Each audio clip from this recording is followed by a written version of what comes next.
Day 2 of 30 what I it in a day. মেয়ে সামলে office সামলে যতই কাজ থাকুক না কেন, ব্রেকফাস্ট স্কিপ করা কিন্তু একদম চলবে না।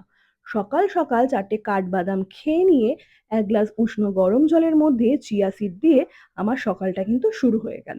আর যেই আমি এই কাজটা করতে শুরু করলাম, মেয়েকে তো আমার সাথে সাথে কাজ করতেই হবে।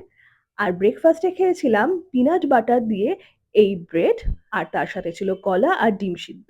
আর ব্রেডটা কিন্তু ছিল আটার ব্রেড। আর তার 1 ঘন্টা পর খেয়ে নিয়েছিলাম ফল। আর লাঞ্চে ছিল ভাত, কচু দিয়ে মাছের ঝোল আর এই কলমি শাকের একটা দুর্দান্ত চচ্চড়ি। আর অবশ্যই ছিল স্যালাডে শসা।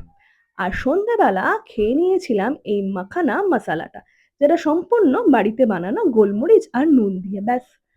সন্ধ্যাবেলা একটা নেমন্তন্ন ছিল বলে রাতের খাবারটা কিন্তু হেলদি হয়নি।